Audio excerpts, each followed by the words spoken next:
एकछिन आँखा चिम्लेर विचार गर्नुस्। आफ्नो देशमा आफ्नो पैसा नचल्ने देश यो। मेरो भाषालाई ख्याल गर्नुस्। नेपाललाई नेपाल फर्काउनु पर्छ। देशमा नेपाली बस्नु पर्दैन, चाँडै यो देश विदेश हुन्छ। तर सबैले खोजेको राजा एउटै राजा होइन।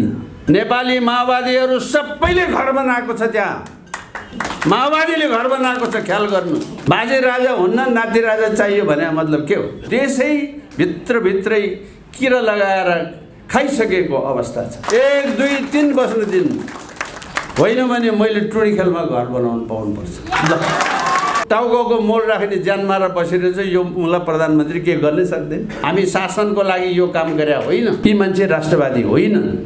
यो डरलाग्दो कुरा हो। यो कहीँबाट आश्रित छ। 296 वटा लुटिएको ब्याङ्कको हिसाब खोज्ने आन्दोलन। भङ्गताको नाममा इन्द्र जात्रा मास्ने काम गरे। प्राध्यापकको कुरा मात्रै होइन, माओवादी गाली गर्छ महेन्द्रवाद भयो भने। देश सत्यानाश भयो। नवनिर्वाचित पदाधिकारी साथीहरू, उपस्थित महिला एवं सज्जनवृन्द र पत्रकार साथीहरू, आज हामी राष्ट्रिय शक्ति नेपाल परिवारका लागि साह्रै ठुलो, अत्यन्तै ठुलो खुसियालीको अवस्था भएको छ। सबैभन्दा पहिला म आजको सभापति खगेशजीलाई हृदयदेखि नै धन्यवाद एवं आभार व्यक्त गर्न चाहन्छु। यो नेपाल राष्ट्र, नेपाल यो उपत्यका, यहाँको वैभवपूर्ण संस्कृति, मूल्य मान्यताको एउटा मूलभूत कडी इन्द्र जात्रा। त्यो इन्द्र जात्राको संरक्षक, उपत्यकाकै संरक्षक, यो सभ्यताकै संरक्षकको हैसियतमा हुनुभएको कुमारी, अनि त्यो संरक्षणको सन्दर्भमा मजिपा लाखे भनेको यहाँहरू सबले नेपाल भनेर कसरी चिन्नुहुन्छ? संसारभरिका मान्छेले नेपाल कसरी चिन्छन् भने यहाँको संस्कृति, यहाँको वैभवता, यहाँको चाहिँ नि कला, यी सारा कुराले चिनिने। त्यसको एउटा मूलभूत कडी मजिपा लाखे, जो स्वयं जिन्दगी भरै लाखे भएर बस्नुभएको, त्यो इन्द्र जात्रामा यो लाखे ननाची राजाको समेत उपस्थिति हुँदैन। त्यो राजाले समेत ढोक गर्नुपर्ने लाखे र त्यो लाखेलाई आफ्नो अगाडि आशीर्वादमा नचाउने कुमारीको साथमा बसेर मैले आज तपाईहरुसँग यति कुरा राख्न पाउनु, यो मेरो लागि पनि सौभाग्यको कुरा। नेपाल चिन्हलाई गोर्खाली भनेर चिनिन्छ, नेपाल चिन्हलाई सगरमाथा भनेर चिनिन्छ, नेपाल चिन्हलाई बुद्ध भनेर चिनिन्छ, नेपाल धेरै तरिकाले चिनिन्छ। तर एउटा प्रमुख चिनारी यो देशको संस्कार र संस्कृति भनेर पनि चिनिन्छ। त्यो संस्कृतिको मूल कडी मजिपा लाखे हाम्रो अगाडि आज अध्यक्षको रूपमा उपस्थित हुनुहुन्छ। क्रम भङ्ग गर्ने नाममा काठमाडौँकै एउटा चण्डालले, चण्डाल भनौँ वा चण्डालको श्रीमती भनौँ, चण्डाल त गोर्खाको हो क्या रे, श्रीमती चाहिँ काठमाडौँको हो, उसले यो इन्द्र जात्रा मास्ने षड्यन्त्र गर्यो। तपाईहरुलाई कतिको जानकारी छ यसमा? माओवादीको शासन भयो, त्यो भट्टराई भन्ने एउटा पूर्व प्रधानमन्त्रीले, जसको श्रीमती चाहिँ यही काठमाडौँको त्यही लाखे नाच हेरेर हुर्केको छ, त्यसले क्रम भङ्गताको नाममा इन्द्र जात्रा मास्ने काम गरे। क्रम भङ्गताको नाममा, अर्थात् देशको संस्कृति मासिएपछि देश मासिन्छ। आज हुँदा हुँदा एक पछि अर्को गरेर दरबार समेत हमला गर्ने दिन जसरी आइपुगेको छ, तासले हमला गरे मात्रै होइन, यो त कहाँदेखि यसको क्रम सुरु भएको छ। जुन बेला पृथ्वीनारायण शाहले पाटनको क्रिस्चियन पादरीलाई कारबाही गर्नुभयो, त्यो दिनदेखि देश मास्ने काम सुरु भएको छ। यो आजको कुरा होइन। त्यसैले आज गोकर्णको रिसोर्ट कसले खायो, दरबारमा कसले रेस्टुरेन्ट बनायो, यो त गौण कुरा हो भन्छु। तर राष्ट्रमाथि षड्यन्त्र कसरी भएको छ भने, हिजो म अफिसमा थिएँ, यिनै बतासे कुराको लागि एउटा टेलिभिजन मसँग अन्तर्वार्ता लिन आउनुभयो। मैले लामो कुरा गरेँ, यही कुरा भने जो म अहिले तपाईँहरूलाई भनिराखेको छु। त्यो टेलिभिजन अन्तर्वार्ता लिने व्यक्ति दङ पर्नुभयो। वाह, यो कुरा त अहिलेसम्म कसैले भनेको थिएन भन्नुभयो। मैले भने तपाईँ ठिक मान्छे कहाँ पुग्नु भएकै थिएन त कसले भन्छ? तपाईँ गलत मान्छे कहाँ पुग्नुभयो, त्यसकारण भने नि। अब बल्ल ठिक मान्छे कहाँ आइपुग्नु भयो, कुरा यसो हो भनेर भने खुसी हुनुभयो, दङ्ग पर्नुभयो। म आज 8 बजे टेलिभिजन हेर्नु होला भनेर उहाँले मलाई समय दिनुभयो। 8 बजे बेलुका मेरो घरमा पनि नाति नातिना सबैको खेल्ने, टेलिभिजन हेर्ने, रमाइलो, उनीहरूलाई मन परेको चिज हेर्ने टाइम हो। मैले घरमा गएर रिक्वेस्ट गरेँ, बाबु हो आज 8 बजे फलानु टेलिभिजन, मैले नाम नभनेको कारण छैन, त्यो जरुरी नभएर आज हेर्नुपर्छ, एकछिन मलाई समय देऊ है भनेर नाति नातिनासँग समय मागेँ। गाह्रो मानिकन उनीहरूले मलाई त्यो टेलिभिजनको त्यो रिमोट दिए। मैले भनेको टेलिभिजन थिचेँ, हेरेँ। जति हेर्छु आउँदैन कुरो त, हेर्छु आउँदै खोइ बुवा तेरो आएन भन्छ नाति चाहिँ। खोइ अब आउँछु भनेको थियो भन्छु म चाहिँ। फेरि नातिनीले पनि बुवा तिमीले गरेर हाम्रो कार्यक्रमै खत्तम पारिदियो। उसको नातिको कार्यक्रम मेरो कारणले खत्तम भयो। यथार्थमा टेलिभिजनमा केही पनि आएन। किन आएन भने त्यो व्यक्तिको ब्रह्ममा लागे पनि ऊ बोल्न सक्दैन। ऊ देश बेचुवाको जागिर खाएको छ। देश बेचुवा मान्छेले त्यस्तो कुरा बजाउन सक्दैन। जुन कुरा म अहिले तपाईँहरूलाई भनिराखेको छु त्यो कुरा टेलिभिजनमा दिन त्यो टेलिभिजन कम्पनीको मालिकले सक्दैन। किनभने त्यो बिकेको छ, त्यो विदेशीले चलाएको छ, त्यो देशको टेलिभिजन होइन। मैले यो भन्नु पर्यो हुनाले तपाईँहरूसँग त्यो टेलिभिजनको नाम लिइन। तर यथार्थमा टेलिभिजन मात्रै होइन, एउटा पत्रकारको कुरा मात्रै होइन, एउटा शिक्षकको कुरा मात्रै होइन, प्राध्यापकको कुरा मात्रै होइन, कर्मचारी मात्रै होइन, यो देशै भित्रै किरा लगाएर खाइसकेको अवस्था छ। देशको प्रहरी जस्तो छैन। मैले अघि नै बारम्बार भन्ने गरेको छु, अड्डामा जानुभयो भने पहिले नै यो एसपी कुन पार्टीको भनेर बुझेर मात्रै जानुहोस्, नत्र तपाईँको काम हुँदैन। त्यो पार्टीको नेता को छ त्यसलाई समातेर मेरो यति काम छ भनिदेऊ न भाइ भनेर मात्रै जानुहोस्, नत्र तपाईँको काम हुँदैन।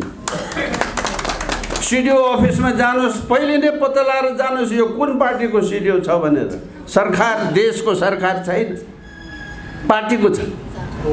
विश्वविद्यालयमा पढ्न जानुहोस्, प्राध्यापक कुन पार्टीको छ त्यो पत्ता लगाएर मात्रै जानुहोस्।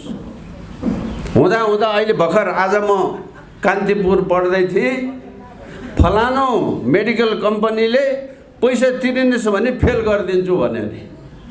अर्थात् तपाईँ लेनदेन र खानपिनमा हुनुहुन्छ, देशको मामलासँग हुनुहुन्न। त कर्मचारी देशको छैन, पुलिस देशको छैन, शिक्षक देशको छैन, प्राध्यापक देशको छैन, हुँदा उद्योगी व्यापारी देशको छैन। केही समय अगाडिको कुरा हो, आजभोलि त अलिकति छैन।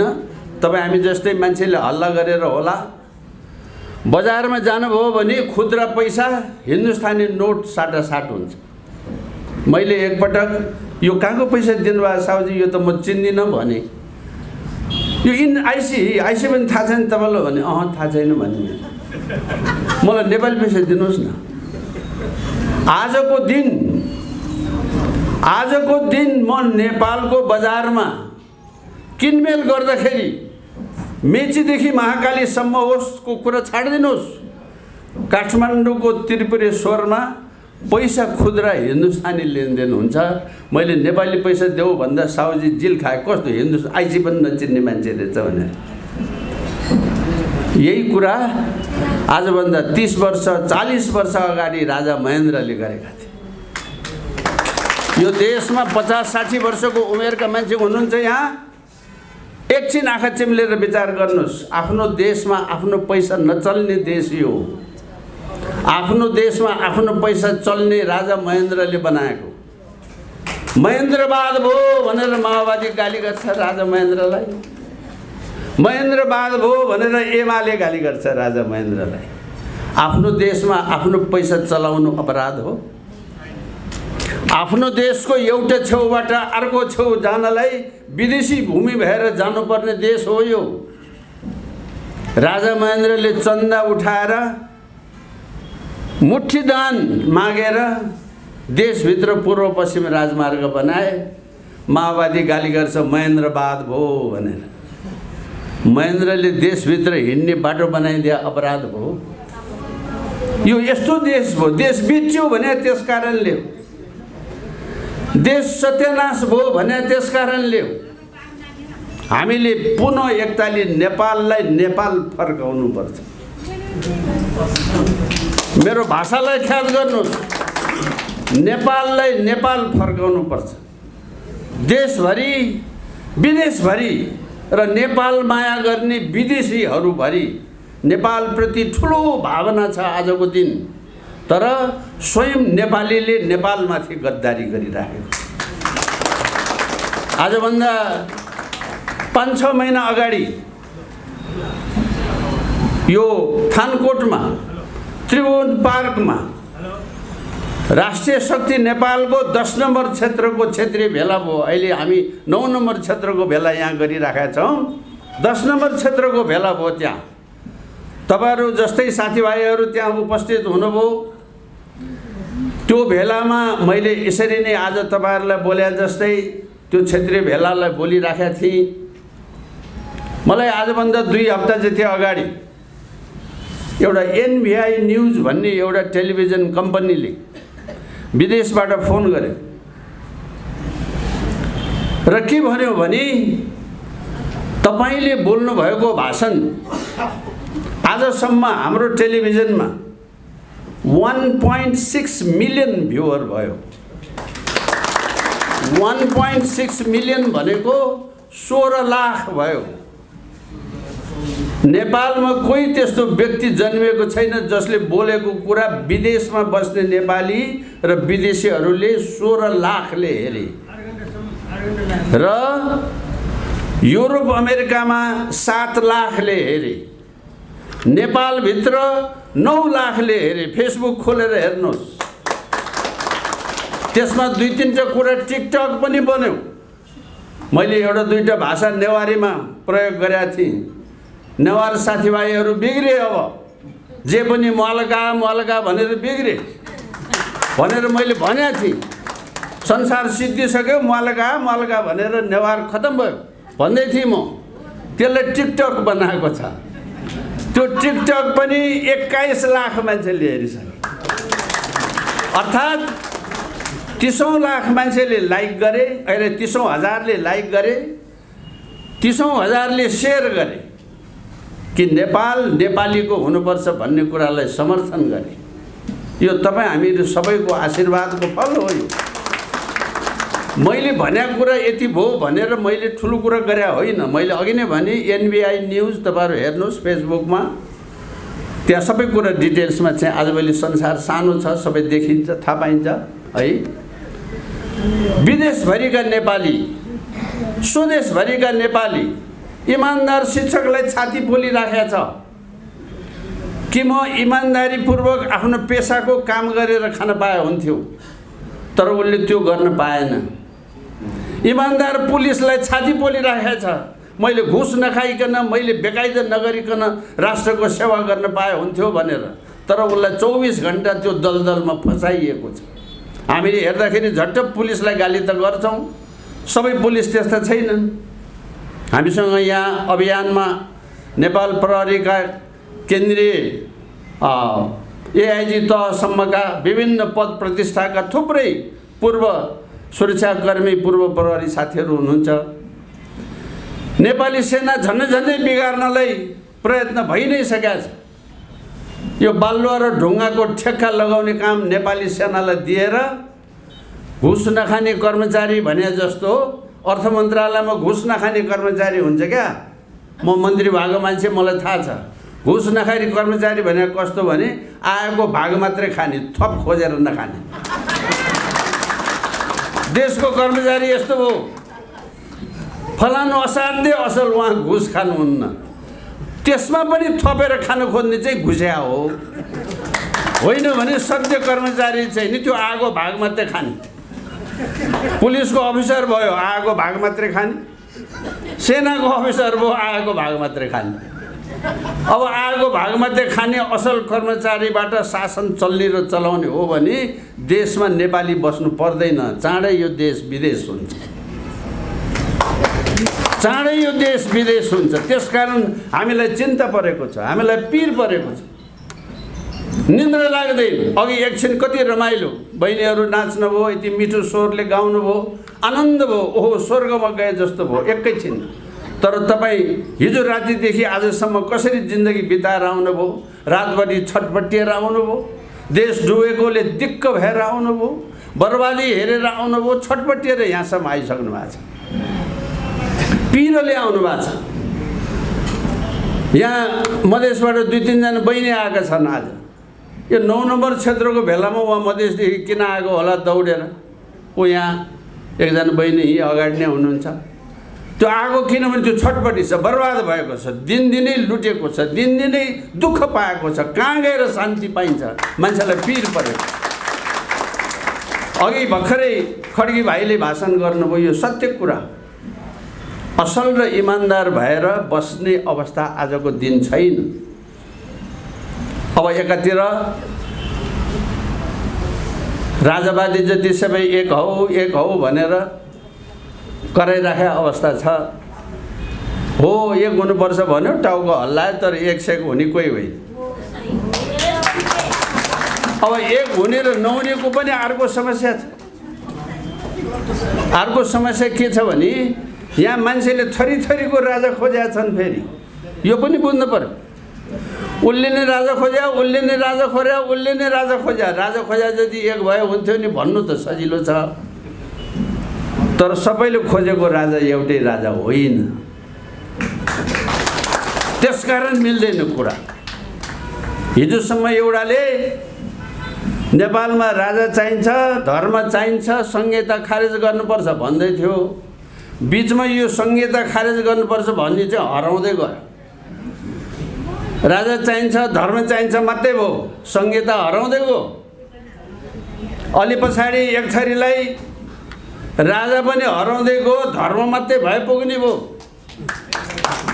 उसको प्राथमिकतामा राजा 2 नम्बरमा भयो। झट्ट हेर्दै कागज हेर्दा त यसले पनि राजै भनेको छ भने उसले राजा लेखिदिए मात्रै हो भने होइन। त्यस्तो लेखिदिए मात्रै राजावाला छ, हामी राजावादी मिल्दैन। यो सभा कुरा। अब कसरी एक हुन्? हुँदा एक छोरीलाई त नाति राजा चाहिँ चाहिने, बाजे राजा नचाहिने। अब त्यस्तो राजावादीसँग कसरी मिल्न जाने हो? यो राजाहरू एकै छ, सबै मिल भन्ने कुराले भन्नेहरूलाई ख्याल गर्नुहोस्, मिल्दैन यसरी कुरा। बाजे राजा हुन्न, नाति राजा चाहियो भने मतलब के हो? हिजोसम्म राजा चाहिन्छ भन्ने त अहिले उफ्रेर हिँडेको छ, राजा बाजे राजा हुन्न भनेर। यो डरलाग्दो कुरा हो। यो कहीँबाट आश्रित छ, कहीँबाट पालित पोषित छ, कहीँबाट निर्देशित छ। नेपालको राजा शाहवंशीय परम्पराको पृथ्वीनारायण शाहको वंशको हुनुपर्छ। यसमा अर्को कुरा हुँदैन। 10 वर्ष अगाडि एउटा संस्थामा म पनि थिएँ। विधान बनाऊ है भनेर एउटालाई विधान बनाउनलाई दिएको। विधानमा त खुसुको लेखिदिएछ 5-5 वर्षमा संसदले राजा चुन्ने हुनुपर्छ भनेर लेखिदिएछ। मलाई थाहा छैन। हेर्नुहोस्, बीबीसीको अन्तर्वार्तामा सँगै बस्दाखेरि पो त कागज देखाएर तपाईँ त 5 वर्षमा राजा चुन्नुपर्छ भन्ने होइन र भनेर सोध्यो बा मलाई। म भने कसो के भने तपाईँले यी तपाईँको विधानमा यस्तो लेखा छ भन्छ। म अब बाहिर भनौँ भने लाज लाग्ने कुरा। अब आफै हिजो केही समय म बसेको थिएँ, सधैँ बसेको त होइन, आफै बसेको संस्थामा त्यस्तो लेखा पनि छ। ओहो यसो भए त विष्ट पनि राजा भन्ने भयो, कार्की पनि राजा भन्ने भन्यो होइन त भने उसले। अनि मैले हो यसो भए त हो भने। अब हेर्नुहोस् है, त्यो अगाडिको टाउको पनि छैन, पछाडिको टाउको पनि छैन, पुच्छर पनि छैन। केशरबहादुर विष्टले विष्ट भए पनि हुन्छ, कार्की भए पनि हुन्छ, राजा भन्यो भनेर यति मात्रेको टिकटक बनाएर साउन 4 गते बसन्तपुरमा, गत साउन 4 गते 20,000 को जुलुस गऱ्यौँ हामीले बसन्तपुरमा। राति 10 बजे एक छोरीले त्यस्तो टिकटक बनाएर भाइरल गरिदियो। ओ यो त बेइमान बदमास रहेछ केशरबहादुर, यो त विष्ट राजा चाहिन्छ भन्न थाल्यो भनेर आएको। तपाईँहरू कयौँले त्यो टिकटक हेर्नुभयो होला। अर्थात् देशमा एउटा सत्य काम गर्न हिँडेको मान्छेको विरुद्धमा कसरी षड्यन्त्र हुन्छको मैले तपाईँहरूलाई एउटा उदाहरण बनाएको। यो सारा कुराहरूलाई ख्याल गरेन भने, बुझेन भने मान्छेलाई भ्रम पर्छ। हाम्रो अभियानमा हिँड्ने साथीहरूलाई यस्तो भ्रमले बिहानै बेलुका अनेक किसिमको भ्रम पारिदिने, उल्टापल्टा कुरा सुनाइदिने, भएको नभएको कुरा लगाइदिने, यस्तो पनि गर्ने चलन छ। अब अहिले एउटा नयाँ बुद्धि आइरहेछ फेरि। म त्रिभुवन विश्वविद्यालयमा पढाउने प्राध्यापक हुँ। मैले केही वर्ष पाटन कलेजमा पनि पढाएँ। सौभाग्यले अहिले भन्दाखेरि कहिलेकाहीँ म भन्दिनँ, तर स्वयं उहाँले नै भन्ने गरे हुनाले म दोहोऱ्याइदिउँ। हाम्रो जनरल रामकृष्ण थापा मैले पढाएको विद्यार्थी हुनुहुन्छ। मैले पाटन कलेजमा उहाँलाई पढाएको। उहाँ बिए पढ्दै हुनुहुन्थ्यो त्यति बेला। आज हामीसँगै एउटा मित्र भएर नेताको रूपमा हामी सँगसँगै बसेर काम गरिरहेका छौँ। त्यो पढाएको बेलादेखिको आजसम्म हामीहरूको सङ्गत र सम्पर्क टुटेको छैन। आज दुईटा मान्छे, अर्को जर साहब खत्री जर साहब, मैले भर्खरै मेरो सौभाग्य भयो नेपालको राजनीति र सुरक्षा बन्दोबस्त र व्यवस्थाकोमा विशेषज्ञता हासिल गर्नुभएको जर साहब आज हामीहरूको माझमा केन्द्रीय अभियन्ताको रूपमा आउनुभएको छ। म हृदयदेखि नै उहाँलाई एकताली स्वागत गर्न चाहन्छु। हाम्रो चलन अनुसार उहाँ एउटा सम्मानित व्यक्तित्वको रूपमा आज हामीले स्वागत गऱ्यौँ। अब भविष्यमा उहाँलाई हामीले कामको जिम्मेवारीमा हामीहरू सँगै बसेर जिम्मेवारी बाँडफाँड गरौँला। अनि त्यस पछाडि राष्ट्रिय शक्ति नेपालको नेता भनेर फेरि यसरी नै मञ्चमा राखेर हामी सत्कार गर्ने हामी अवसर ल्याउँला भन्ने हामीलाई आशा लागेको छ। त्यस्तै किसिमबाट आजभन्दा 30औं वर्ष अगाडि, मैले अस्ति पनि अफिसमा भने, 30औं वर्ष अगाडि शिक्षा जगतमा नेपालभरिको प्राथमिक र निमावी स्तरको राष्ट्रिय अध्यक्षको रूपमा काम गरिरहनु भएको मलाई त्यति बेलाको म शिक्षा मन्त्री हुँदाखेरि धुमधामै ठुलो साथ सहयोग दिनुभएको माट साहब देशको परिस्थितिले दिगदार भएर देशै छोडेर अमेरिका गएर बस्नु भएको। गएको 2 वर्षदेखि फकाउँदा तपाईँ त देश छोडेर जानुभयो, ठिकै छ। हामी चाहिँ कहाँ जाउँ? हामी त देश छोडेर जाने पक्षमा छैनौँ। यहीँ गर्नुपर्छ सङ्घर्ष। तपाईँ पनि बाहिर बसेर देशको चिन्ता नगर्नुहोस्, यतै आउनुहोस्, यहीँ बसेर सँगै काम गरौँ भनेर हामीले बारम्बार अनुरोध गऱ्यौँ। त्यो अनुरोधलाई स्वीकार गरेर आज हामीसँग यहाँ आएर आज भर्खरै मैले केन्द्रीय अभियन्ताको रूपमा उहाँलाई पनि सम्मान गर्ने मौका पाएँ। रुद्र माट साहब, म माट साहब भन्छु, वरिष्ठ शिक्षाविद 8 नम्बर क्षेत्रमा हुनुहुन्छ रुद्र सापकोटाजी। अब 8 नम्बर क्षेत्रले अर्को फेरि यस्तै किसिमको भेला गर्दाखेरि अब उहाँको भूमिका र कामहरू हामीहरू सबै गर्छौँ। अर्थात् एक थोपा गर्दै हिरामणि ज्वारा जोड्दै हामी यो शक्तिलाई ताकतवान बनाइराखेका छौँ। आजको दिन तपाईहरुलाई भन्दाखेरि मलाई बडो ठुलो गौरव लाग्छ। भर्खरै पूर्वमा पश्चिममा हाम्रो साथीहरू गएर आउनुभयो। अघि साथीले 68 जिल्लामा हाम्रो सम्पर्क छ भन्नुभयो। हाम्रो यो उद्घोषक साथीले होइन, अहिले हामी अब हालसालै पश्चिमको पर्वत जिल्ला र पूर्वको धनकुटा जिल्ला थपिएपछि हामी अस्तिबाट 70 जिल्लामा हाम्रो सङ्गठन भएको छ। 70 जिल्लामै हामी टनाटन सङ्गठन ठुलो भइसक्यो, त्यो मैले भने होइन। तर 70 जिल्लामा अब हामीहरूको सङ्गठनात्मक गतिविधि सुरु भयो।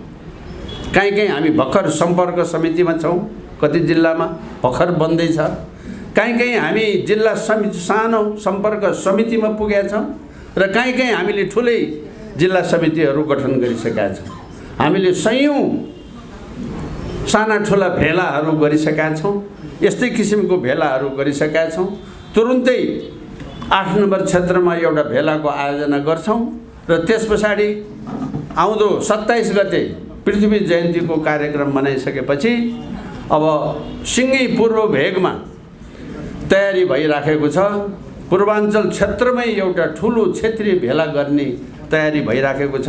चाँडै हामी त्यो काम पनि गर्छौँ र पश्चिमाञ्चल क्षेत्रमा पनि त्यो किसिमको तयारी भइराखेको छ। अर्थात् हामी अब आन्दोलनको तयारी र सुरुवातमा छौँ। यहाँहरू सबैले यो कुरा ख्याल गर्नु पर्यो। आन्दोलन भनेको हत्या हिंसा गर्ने होइन, ज्यान मार्न जाने होइन, लुट्न जाने होइन। यो आन्दोलन चाहिँ कस्तो भने 296 वटा लुटिएको ब्याङ्कको हिसाब खोज्ने आन्दोलन हो। यसभन्दा अगाडि देशमा 296 पटक ब्याङ्क लुटिएको छ। त्यो हिसाब बुझाउनु पर्छ। हामीले खोज्ने हिसाब चाहिँ त्यस्तो हिसाब। अरू त कुरा छाडिदिनुहोस्, यो अहिलेको बतासे कुरा मैले हिजो टेलिभिजनमा भनेको, त्यो मनरा खोलाको छेउमा आजकै बालवाला प्रधानमन्त्री शेरबहादुर देउवा प्रधानमन्त्री भएको बेलामा आजभन्दा झन्डै 10 वर्ष अघि त्यो मनरा खोलामा उहाँकै हातले शिलान्यास गरेको मान्छे हो भने, स्वाभिमान हो भने यो मेसेज जाओस् शेरबहादुर देउवाजीको कानमा। उहाँले नै शिलान्यास गरेको कि त्यहाँ एउटा इन्टरनेसनल कुलिङ सेन्टर बनाउने भन्ने थियो मनरा खोलाको छेउमा। त्यो सरकारी जग्गा हो। आनाको अहिले 1.5 करोड जान्छ। त्यो नेपाली माओवादीहरू सबैले घर बनाएको छ। त्यहाँ माओवादीले घर बनाएको छ, ख्याल गर्नु। म तपाईहरुलाई अहिले नै सार्वजनिक घोषणा गर्छु, कथम कदाचित हामी खाले मान्छे आयो शासनमा भने म पहिले त्यो घर भत्काउँछु। याद यो त्यहाँको दरबारको बतासे कुरा मात्रै होइन। तपाईँ हामीले केटाकेटीदेखि यो काठमाडौँको नेवार उठ्यो भने के उठेर के गर्नु पर्यो? काठमाडौँको नेवारले यो बागमती र विष्णुमती हेर्नुहोस् त। तपाईँ हामीले सधैँ माछा मारिराखेको, खेलिराखेको, पौडी खेलिराखेको, देशवासीले स्वच्छ पानीको व्यवहार गरिराखेको खोला हो यो। आज खोला कहाँनिर सध्य छ र को बसेको छ यो खोलामा? छोड्नुपर्छ ठाउँ, हुँदैन। थापाथलीका पुल मुनिका दाजुभाइले अन्तै ठाउँ खोज्नुपर्छ, त्यहाँ बस्न पाइँदैन। 1, 2, 3 बस्न दिनु होइन भने मैले टुँडीखेलमा घर बनाउनु पाउनुपर्छ। काठमाडौँवासीले भन्नुहोस्, यो लाखेले भन्नुहोस् म टुँडीखेलमा घर बनाउँछु भनेर। कसरी नदिनु? वा जसलाई मन लाग्यो त्यतिबेला जहाँ गऱ्यो भने म काठमाडौँवासीले चाहिँ टुँडीखेलमा घर बनाउनु नपाउने? मेरो घर चाहिएन, भक्तपुर बारेको जरसाबले किन नबनाउने? मैले किन नबनाउने? यो त अत्याचार भयो नि, मनपरी भयो नि। मैले त्यही भएर भन्दैछु ओली के अरे बालवाला प्रधानमन्त्रीलाई, उहाँको हातबाट हेर्नुहोस् देशको बेइज्जती कस्तो छ।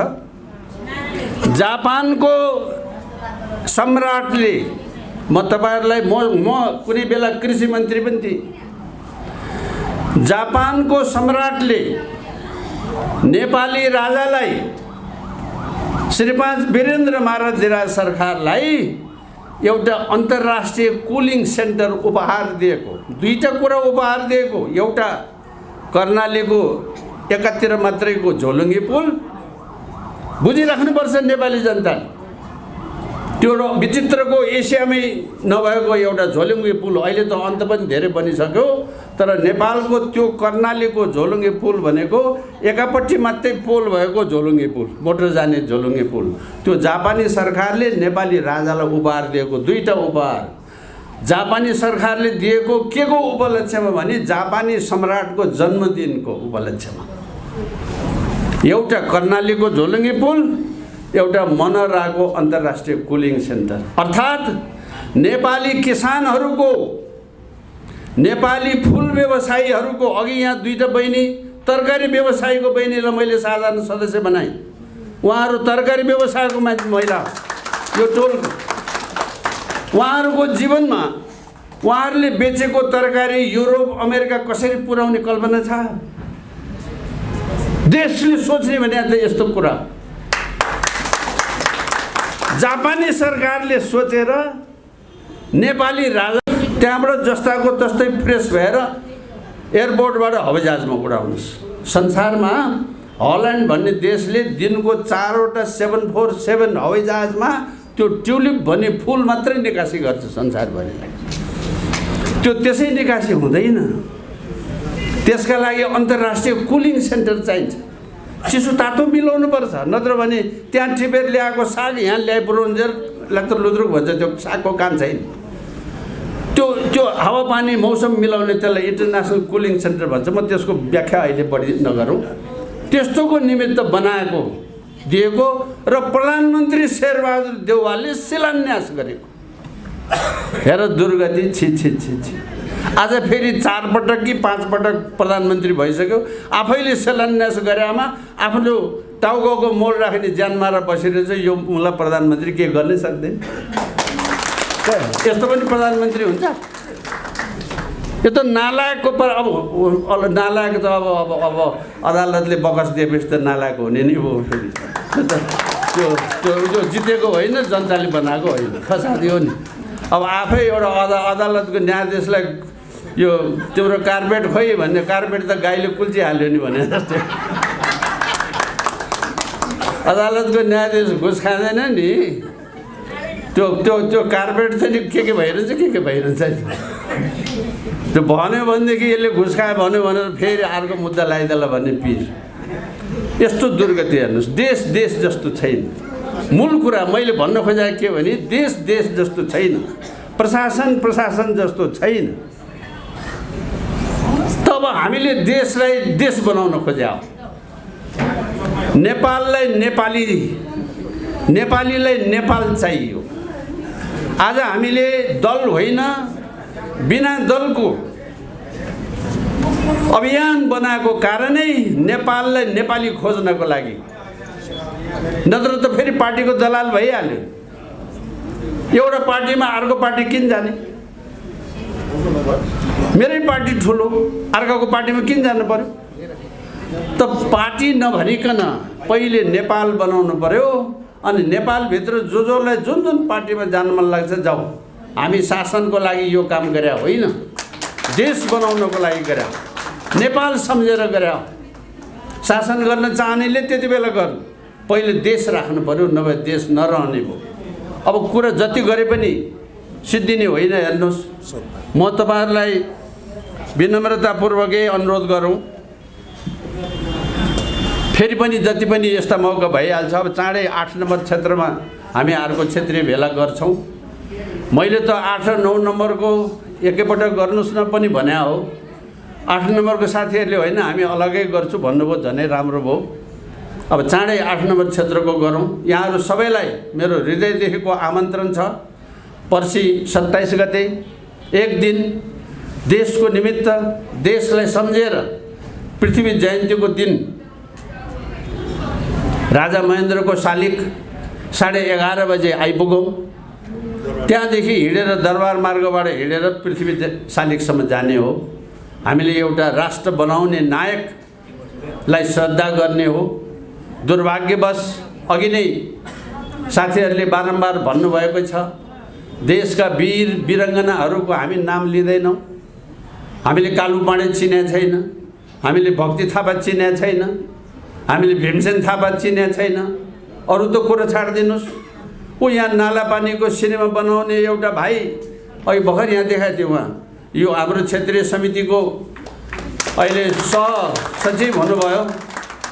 उहाँहरूले मुलुकलाई यति ठुलो गुण लगाउनु भयो, अनिवार्य रूपमा अहिले कहाँ चलेको छ थाहा छैन, यो सिनेमा हेर्न नबिर्सनु होला। नालापानीको त्यो नालापानीमा देशको दुर्भाग्य हेर्नुहोस् है, कसरी देशको विरुद्ध एउटा षड्यन्त्र भएको छ भन्ने कुराको म तपाईँलाई एउटा उदाहरण बताएँ। तपाईँले झाँसी की रानी के भन्ने यस्तो यस्तो नाम त सुन्नुभयो होला नि, हो? को झाँसी की रानी भने? हिन्दुस्तानको झाँसी की रानीको चाहिँ त खुब पढ्नु भएको छ तपाईँहरूले। कालापानीमा दुधे बच्चालाई छातीमा बाँधेर त्यत्रो ताकतको विरुद्धमा लड्ने नेपाली महिलाको नाम थाहा छ? देशले देशको विरुद्ध षड्यन्त्र गर्ने भने यस्तो कुरा। खोइ त्यो वीरङ्गनाको नाम ल्यायो, सीताको एउटा नाम, भ्रिकुटीको एउटा नाम, तेस्रो नाम त थाहा छैन मलाई। एउटा कसले फेरि गार्गी पनि भने, लो गार्गी पनि भने, 3टा नाम। करोड नेपालीमा यही 3टा महिला हुन् बहादुर, अरू भाइ। अर्थात् देशैले उसको नाम मेटाइदिएको छ। भक्ति थापाको नाम हुने ठाउँमा त्यो लड्ने वीरङ्गना महिलाको नाम किन नभएको भने? खोइ त्यो नाम स्वयं महिलाहरूले खोज्नुपर्छ अब यस्तो नाम, जसले दुधे बालक छातीमा बाँधेर, पटुकाले बाँधेर, खुकुरी लिएर त्यो बेलायती शासन, त्यत्रो संसार जित्ने शासकको विरुद्धमा लड्यो। त्यो लडेर मर्ने महिलाको नाम कसैलाई थाहा छैन। यो देश विरुद्धको षड्यन्त्र भने यस्तो हुन्छ। त्यसैले देशको कुरा नगर्ने, मार्क्स पढेपछि ठुलो मान्छे भइन्छ। कार्ल मार्क्स भने सोध्नुहोस् त, यहाँ यी चाहिँ बिहान बेलुका दाल भात खाएकाहरूलाई कति भन्छ, कति भन्छ? माओ सेतुङ सोध्नुहोस् त, माओ सेतुङको देशको राजाको नाम लियो भने चाहिँ महेन्द्र पथ हुने, त्यो प्रतिगामी हुने। यही शेरबहादुर देउवा यदि अस्ति हिन्दुस्तान गएको भए हिन्दुस्तानीले नाकमा नथी लगाएर डोराहरू लगाएर महात्मा गान्धीलाई माला चढाऊ भन्छ, अनि ऊ चाहिँ झुकेर माला चढाउँछ, जसले पनि चढाउँछ। आफ्नो देशको पृथ्वीनारायण शाहको नाम त लिन सकिन्न भन्छ। नेपाल बनाउने पृथ्वीनारायण शाहको नाम लिन नसक्ने, हिन्दुस्तान बनाउनेको चाहिँ फुलमाला चढाउन जान्छ। यो नगचराहरूले गर्ने काम, आफ्नो देशको स्वाभिमान बिर्सिनेहरूले गर्ने काम। आफ्नो देशको देश बनाउने मान्छेलाई बिर्सेर यस्तो काम जसले गर्छ त्यो देशको राष्ट्रवादी हुँदैन। यी मान्छे राष्ट्रवादी होइनन्। यिनबाट मुलुकलाई खतरा छ। मैले भने नि, आफ्नो स्वार्थ पर्यो भने आफैले शिलान्यास गरेको कुरोको घर बनाउन त सक्दैन, अब अरू के कुरा गर्ने। मैले तपाईँहरूलाई उदाहरण भनेको, यो कुनै नक्कली कुरा गरे होइन। त्यसो भएर मैले अलिकति तपाईँहरूको समय लिएँ। म किन राष्ट्रिय शक्तिमा लागेको छु भन्ने कुरा तपाईँहरूलाई राम्ररी थाहा होस्। जो लागेको छ ए भाइ म ठिकै कामको लागि लागेको छु। हामी कहाँ आउनुहुन्छ बेला बेला थुप्रै साथीहरू, म के पाउँछु भनेर सोध्नुहुन्छ। हामीले सोझै भन्ने गरिरहेको छ, केही पनि पाइँदैन। म के दिन सक्छु भन्नुहुन्छ भने आउनुहोस् यहाँ। म के पाउँछु भन्नेले यहाँ केही पनि पाइँदैन। आत्मसम्मान पाइन्छ, स्वाभिमान पाइन्छ, नेपालको गौरव पाइन्छ। अब यसलाई मूल्यमा दाँजेर अमूल्य भन्ठान्नुहोस् भने तपाईँको खुसी। यो केही पनि होइन। नेपाल भने के हो र, 2 लाखमा गाडी चढ्न पाउने ठाउँ नै मेरो लागि ठुलो हो भन्नुहुन्छ भने त्यही खुसी। म त त्यस्तो गर्न दिन्न, म त्यस्तो गर्न हुन्न भन्छु। त्यसो भएको हुनाले साथी हो, तपाईँहरू सबैलाई हृदयदेखि नै धन्यवाद छ। हाम्रो खगेश भाइलाई हृदयदेखि धन्यवाद छ। हाम्रो कुमारीलाई मेरो हृदयदेखि आभारी छ। स्वयं देश बनाउने राजा पृथ्वीनारायण शाहले काठमाडौँ उत्रिसकेपछि सबैभन्दा पहिले कुमारीको हातको टीका लगाएर अनि देशको अभियान सुरु गरे। कुमारीले पनि 5 औँलाले टीका लगाएको। यो 5 औँलाले टीका लाउने भने ठुलो कुरा हो। टीका यसरी पनि लाउन सकिन्छ, टीका साइलो औँलाले मात्रै पनि लाउन सकिन्छ, टीका 3 औँलाले मात्रै पनि लाउन सकिन्छ। तर 5 औँलाले टीका लाउने भनेको त्यो मान्छेलाई सम्पूर्ण अधिकार भगवानले पनि दिए। कुमारीले सम्पूर्ण अधिकार भगवानले आशीर्वाद निधारमा पृथ्वीनारायण शाहलाई दिएपछि यो देशको एकीकरणको प्रक्रियाको बृहत्तता सुरु भयो। त्यसो भएको हुनाले केही समय अगाडि कुमारीसँग हाम्रो भेट भयो अनि कुमारीलाई हामीले स्वागत गऱ्यौँ अफिसमा। कुमारीलाई अफिसमा स्वागत गरेपछि टिका लाउने कुरा भयो। मैले भने म त कुमारीलाई टिका लाउँदिन, कुमारीले पो हामीलाई टिका लाउने हो, हामीले कुमारीलाई टिका लाउने होइन भनेर मैले त्यसो भने। बाहिर एउटाले आलोचना गरिहाल्नु भयो, ल केशरबहादुर कति माथिएको, कुमारीलाई टिका लगाइदिएछ केशरबहादुरले भने। हेर्नुहोस् है, यो मैले यो बाहिर अरूलाई थाहा नभएको कुरा उहाँलाई चाहिँ थाहा छ, तर मैले भनिदिएँ नाम नलिकन भनिदिएँ। कति ठुलो भएको केशरबहादुर कुमारीलाई टिका लगाइदिएछ। मैले टिका ला होइन, म भन्दैछु, म उल्टो त्यो कसले भन्छ भनेर होइन, मेरो संस्कारले भगवानलाई मैले टिका लाउने हो। म त भगवानको हातबाट टिका लाउने मान्छे हो। मैले त्यसो भनेर टिका नलाएको मान्छे। त्यो कुमारी निस्किनु पाएको छैन अफिसबाट। बाहिर आलोचना चाहिँ के भयो भने केशरबहादुर यति माथिएको ठुलो मान्छे भएको कि कुमारीलाई टिका लगाइदियो। ल भयो अब भने मैले लाएको छैन। कुमारी यहीँ हुनुहुन्छ, म खगेश भाइले भेटाउनु भएको हो मलाई। म त्यस्तो अनुशासन वा तह नाग्ने मान्छे होइन, तर राष्ट्र विरोधीका लागि, राष्ट्रघातीका लागि आफ्नो प्राण पनि दिने मान्छे हो। म कसैले भनेर डराउने वा त्यसको पछाडि हल्लामा लाग्ने मान्छे म होइन। त्यसो भएको हुनाले म तपाईँहरूलाई म बाँचुन्जेल मैले सकुन्जेल गर्ने जो सेवाको लागि आह्वान गरे हुँ। अब यहाँहरू सबै जसरी पाल्नु भएको छ त्यही किसिमबाट साथ सहयोग गरौँ। मुरी धन्यवाद छ। यो सबै यसपालि विशेष हुन त त्यो क्षेत्रको होइन, तर उहाँले बोली पनि सक्नुभयो। हाम्रो ध्रुवराज तिवारी भाइलाई मेरो हृदयदेखि धन्यवाद छ। कोही न कोहीले अलिकति बढ्ता लागिदिएर विशेष मेहनत नगरे भए यो जुट्दैन थियो क्या। त्यसैले त्यो जुटाउने कामको निमित्त उहाँले विशेष योगदान गर्नुभयो। पूर्वतिर गएर एक थरी साथीहरूले धेरै काम गर्नुभयो, पश्चिमतिर गएर अर्कोले धेरै काम गर्नुभयो, तर यहाँ काठमाडौँमा यो जुटाउनलाई उहाँले विशेष योगदान गर्नुभएको छ। त्यसो भएर मैले विशेष धन्यवाद व्यक्त गरे हुँ। यहाँहरू अरूहरूले पनि जल्दी जे गर्नुहुन्छ सके जति गरिदिनुहोस्। यसमा को तलमाथिको कुरा पनि छैन, सानो ठुलोको कुरा पनि छैन। देश बचाउने एकमात्र लक्ष्य र देश बचाउने एकमात्र उद्देश्य लिएर हिँडेको यो संस्था हो। त्यति भएपछि पुग्यो, बाँकी अरूले आफ्नो आफ्नो क्षमताले गरी खाने हो। तपाईँहरू सबैलाई मलाई यो प्रमुख आतिथ्य ग्रहण गर्ने यतिका कुरा मैले भोको पेटमा तपाईँहरू बसेर सुन्ने समय गरिदिनु भयो, त्यसको लागि म आभारी व्यक्त गर्न चाहन्छु। थुप्रै साथीहरू हाम्रा अनुभवी ज्ञानी साथीहरू हुनुहुन्छ, विशेषज्ञ साथीहरू हुनुहुन्छ, धर्मका ज्ञाताहरू हुनुहुन्छ। अलि पछि आउनुभयो हाम्रो लामा, उहाँको जहिले पनि पछि आउनुहुन्छ, त्यसो भएर समस्या हुन्छ। अर्कोपटक चाहिँ पछि नआउनु होला भन्दै, त्यसो भन्दै म बुद्ध लामाजीलाई चिनाउन चाहन्छु। उहाँ अन्तर्धर्म धार्मिक समन्वय समितिको समन्वयकर्ता हुनुहुन्छ, बुद्ध लामा हुनुहुन्छ। हिन्दुत्व किन चाहियो भन्ने कुराको व्याख्याकार हुनुहुन्छ। उहाँहरूका कुरा सुन्न पाए हामीलाई अझ धेरै हुन्थ्यो, तर आज संजोग त्यस्तै पर्यो।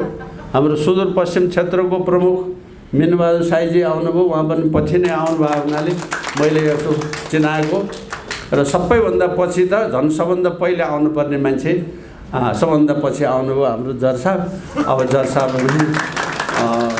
साहबलाई पनि म चिनाएँ, अरू मैले चिनाउनु बाँकी कोही छ जस्तो लाग्दैन। काम विशेष यस्तै हुन्छ। अब 8 नम्बर क्षेत्रको भेलामा चाहिँ अझ बढी योभन्दा पनि अझ बढी सशक्त बनाउने उसका निमित्त हाम्रो माट साहबलाई त्यही क्षेत्र नै प्रतिनिधित्व गर्नुहुन्छ। अब चाँडै हामी त्यसको गरौँला, 27 गते पछाडिलाई योजना गरौँला। जर साहबहरूसँग हामी सबै बसेर फेरि यसलाई कसलाई के गर्ने कसो गर्ने भन्ने कुराको स्थिति मिलाउँला। यो यहाँहरू जस्तो प्रबुद्ध व्यक्तित्वको चाहिँ उपस्थितिले हामीलाई ठुलो प्रोत्साहन मिलेको छ। पुनः एकपटक हार्दिक आभार व्यक्त गर्छु। कार्यक्रमको एमसी भाइलाई पनि धेरै धन्यवाद छ। आजको यो समिति जो छ त्यो समिति सम्पूर्ण नै बधाईको विशेष धन्यवादका पात्र हुनुहुन्छ। केन्द्रीय सदस्यजीहरू सबैलाई पुनः एकपटक धन्यवाद छ। यति कामको निमित्त बारा पर्सादेखि दौड्दै आउनुभयो बहिनीहरू, तपाईँहरू सबैलाई स्वागत छ।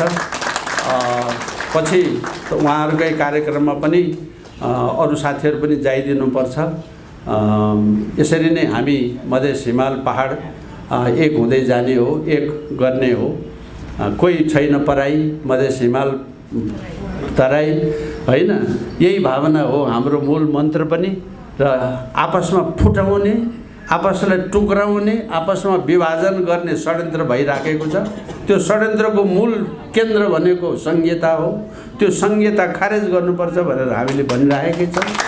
अनि नेपाली भएर बस्ने हो, मधेसी भएर, हिमाली भएर, पहाडी भएर, नाकचुच्चे भएर, कालो गोरो रातो पहेँलो भएर होइन, सबै नेपाली भएर बस्ने हो।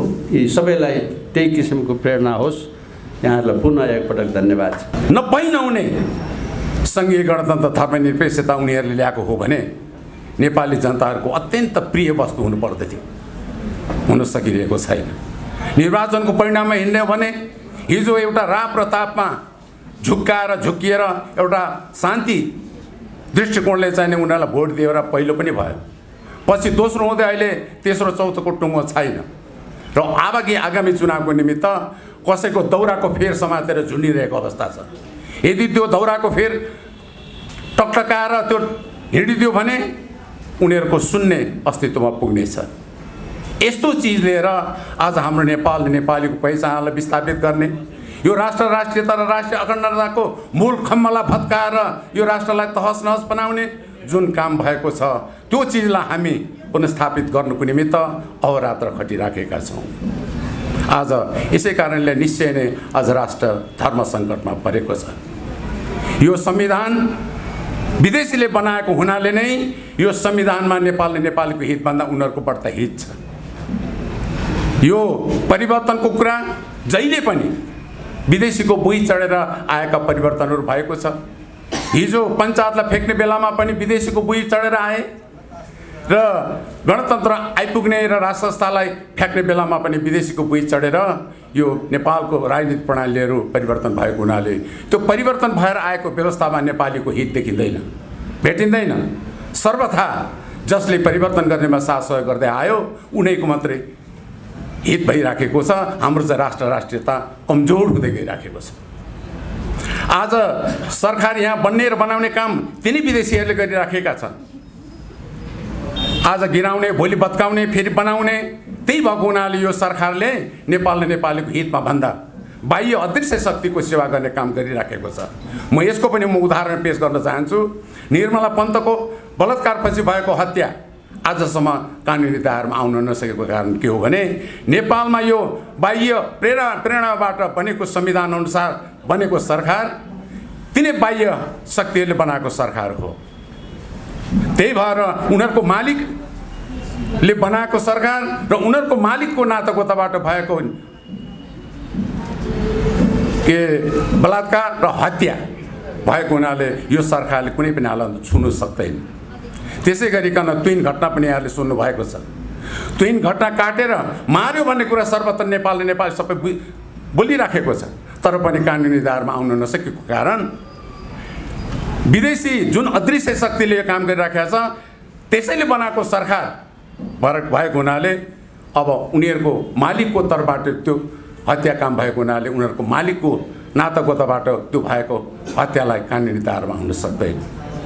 मेरो भनाइको मतलब निवेदन गर्न चाहन्छु कि यो विदेशबाट प्रेरित संविधानले नेपालले नेपालीको हितमा छैन भने विदेशीबाट बनाइएको सरकारबाट नेपालको संरक्षण, नेपालको नागरिकको संरक्षण हुन सक्दैन, सकिरहेको छैन।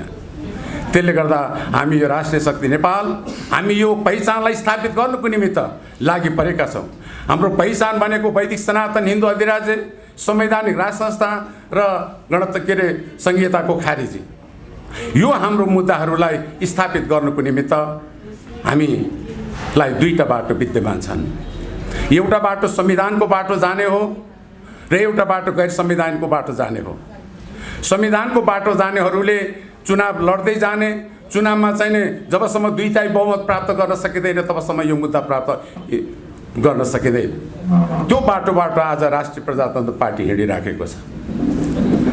यो संविधानको बाटोबाट हिँडेर चुनाव लड्ने र चुनाव लड्दै गएर संविधान संशोधन गर्ने तागत राष्ट्रिय प्रजातन्त्र पार्टीले कहिले प्राप्त गर्न सक्दछ?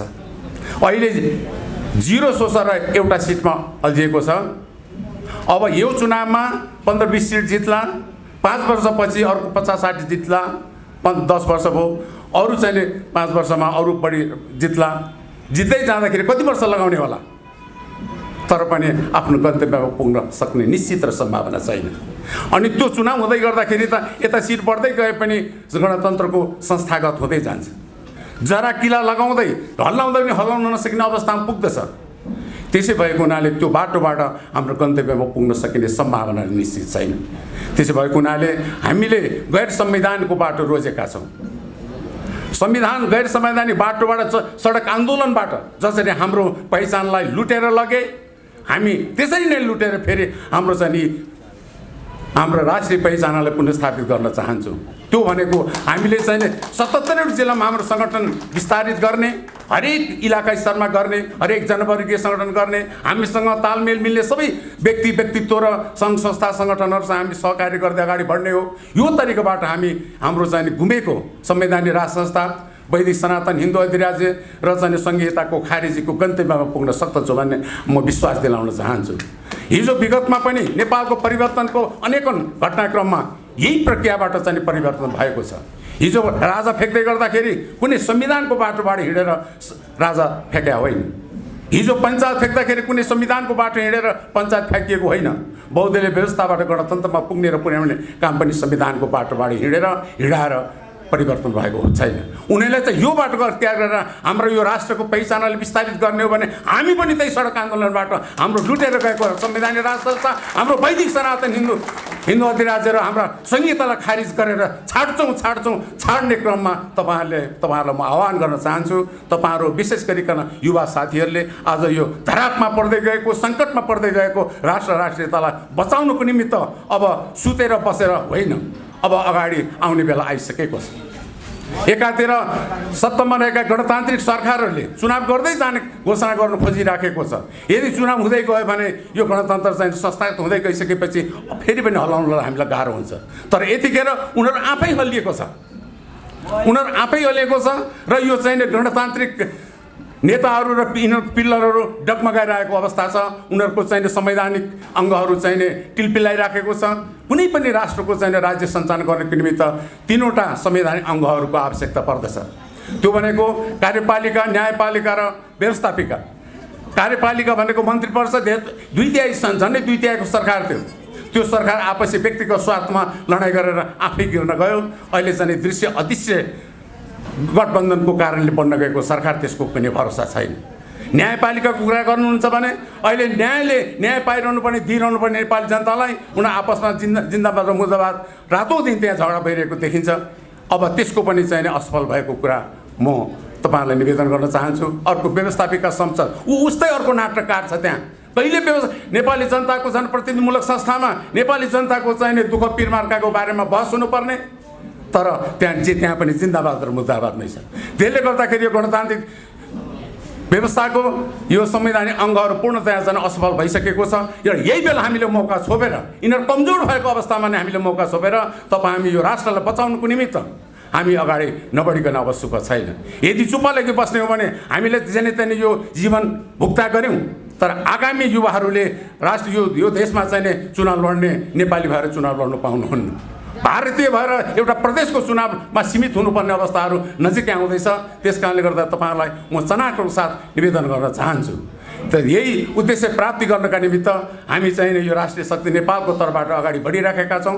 राष्ट्रिय शक्ति नेपाल र राप्रपाको फरक यही छ, उहाँहरू संविधानको बाटो हिँड्नु भएको छ र यो मुद्दालाई स्थापित गर्नुको निमित्त कहिले कहाँ कति वर्ष अगाडि गएर चाहिँ स्थापित गर्ने ठेगान छैन।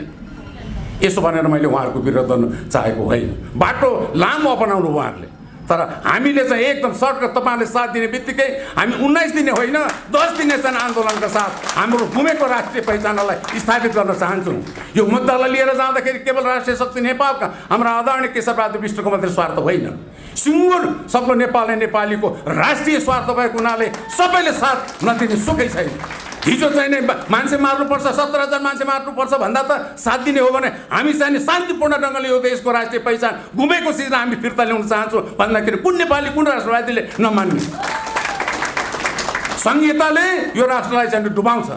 हिजो चाहिँ नि एउटा राजा थियो, एउटा राजालाई हटाएर आज यो राजालाई गर्ने हो भने प्रदेश प्रमुख गरिकन चाहिँ 8वटा राष्ट्रपतिहरू छन्, प्रदेशका चाहिँ मुख्यमन्त्रीहरू गरिकन प्रधानमन्त्रीहरू 8वटा छन्, यो राष्ट्रिय सभाका चाहिँ अध्यक्ष समेत गरेर गर्ने हो भने 9वटा चाहिँ सभामुख र उपसभामुख छन् र प्रदेश र सङ्घको चाहिँ सांसदहरू गर्ने भने 884 जना छन्। मन्त्रीहरू हिजो अस्ति मात्रै 90वटा मन्त्रालय त प्रदेशमा बनाएको छ, 90वटा त त्यसै मन्त्री हुनु पर्यो, सहायक राज्य मन्त्री गरिकन उनीहरूकै 125, यहाँ सङ्घमा त फेरि मालिकहरू 25 जना त छँदैछ।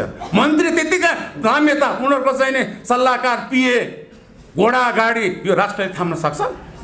अर्को कुरा चाहिँ नि उहाँ अर्को चाहिँ नि स्थानीय सरकार प्रमुखहरू त 753 डल्लै छ, उप सरकार प्रमुख पनि फेरि डल्लै 753 जना छ। सदस्य र अध्यक्ष गरिकन 28-29 हजार लगभगको सङ्ख्यामा चाहिँ बाबा भगवान यो राष्ट्रको चाहिँ अर्थतन्त्रले यिनीहरूलाई पाल्न सक्छ। राष्ट्रिय शक्ति नेपालको आपत्ति यहाँ हो, हामीले कुनै व्यक्तिगत चाहिँ स्वार्थको निमित्त चाहिँ यो अहोरात्र दुःख गरेर हिँडिराखेका छैनौँ। साथी हो हामी चाहिँ अब एक दिन पनि एकछिन पनि समयलाई खेराउन फालिकन राष्ट्रियता र राष्ट्रिय अखण्डतालाई बचाउनुको निमित्त हामी लागौँ। हामी सडकमा लाग्दै गर्दाखेरि हामीले यो राष्ट्रियता बचाउनुको लागि सडकमा हामी आन्दोलन गर्दै जाँदै गर्दाखेरि हामीले बचाउनु खोजेको हाम्रो मात्र होइन, पुलिसले हामीलाई उभिएर डन्डा हान्ने भूमिको पनि हामीले रक्षाको निमित्त हिँड्दैछौँ भने सुरक्षाकर्मीहरूले हामीलाई प्रहार गर्नु हुँदैन। केशरबहादुर विष्ट रामु रायहरूको मात्रै त्यो भूमि बचाउन हामी हिँडेको होइन, जसले हामीलाई डन्डा बर्साउने प्रहरी साथीहरू हुनुहुन्छ, सुरक्षाकर्मी साथीहरू हुनुहुन्छ, जहाँ उभिएर हामीलाई डन्डा बर्साउनुहुन्छ उहाँ उभिएको धरतीलाई पनि बचाउन हामी हिँडेको प्रहरी साथीभाइहरूलाई हामी त्यही आह्वान गर्ने हो। त्यसले गर्दाखेरि राष्ट्रिय शक्ति नेपाल र राप्रपाको फरकको कुरा मैले निवेदन गरेँ। उहाँहरू चाहिँ त्यो संवैधानिक बाटो हिँडिरहनु भएको छ, हामी चाहिँ एकदम सर्टकट छिटो घरमा पुग्ने हो क्या, हामी घुमेर हाम्रो जीवनकालमा पनि नपुग्ने बाटो हामी चाहिँ चाहँदैनौँ। अब उहाँहरू चाहिँ अब त्यो जीवनकालमा चाहिँ पनि नपुग्ने खालको बाटो हिँडिरहनु भएको छ। तर म आह्वान गर्न चाहन्छु आज नै हाम्रो सडक आन्दोलनमा यदि यो मुद्दा उहाँहरूले पनि चाहेको भने हाम्रो सडक आन्दोलनमा उहाँहरू सरिक हुनुपर्दछ, हामी अनुरोध गर्दछौँ। तर उहाँहरू पनि सडक आन्दोलनमा हामीलाई पनि आउँछौँ हामी आउँछौँ पनि भन्नुभएको छ, तर उहाँहरू अन्तखेरि झन्डा लिएर आउनुहुन्छ, उनीहरूको पार्टीको झन्डा लिएर आउनुहुन्छ। पार्टीको जनता त त्यो आन्दोलनमा कुनै नेपाली जनताले यसो साथ दिनु जाउँ भन्दाखेरि त झन्डा देख्छ कस्तो झन्डा राप्रपा म त राप्रपा होइन भनिदियो भने उहाँहरूलाई अप्ठ्यारो पर्छ। हामीलाई अप्ठ्यारो पर्दैन, हाम्रो पार्टी होइन, हाम्रो पार्टीको झन्डा छैन, हामीसँग छ सिङ्गो सग्लो नेपाल नेपाली 3 करोड नेपाली जनताको साझा राष्ट्रिय झन्डा छ। त्यो राष्ट्रिय झन्डा अन्तर्गत आबद्ध हुनुको निमित्त कुनै पनि नेपालीलाई अप्ठ्यारो असजिलो हिचकिचाउनु पर्ने अवस्था छैन।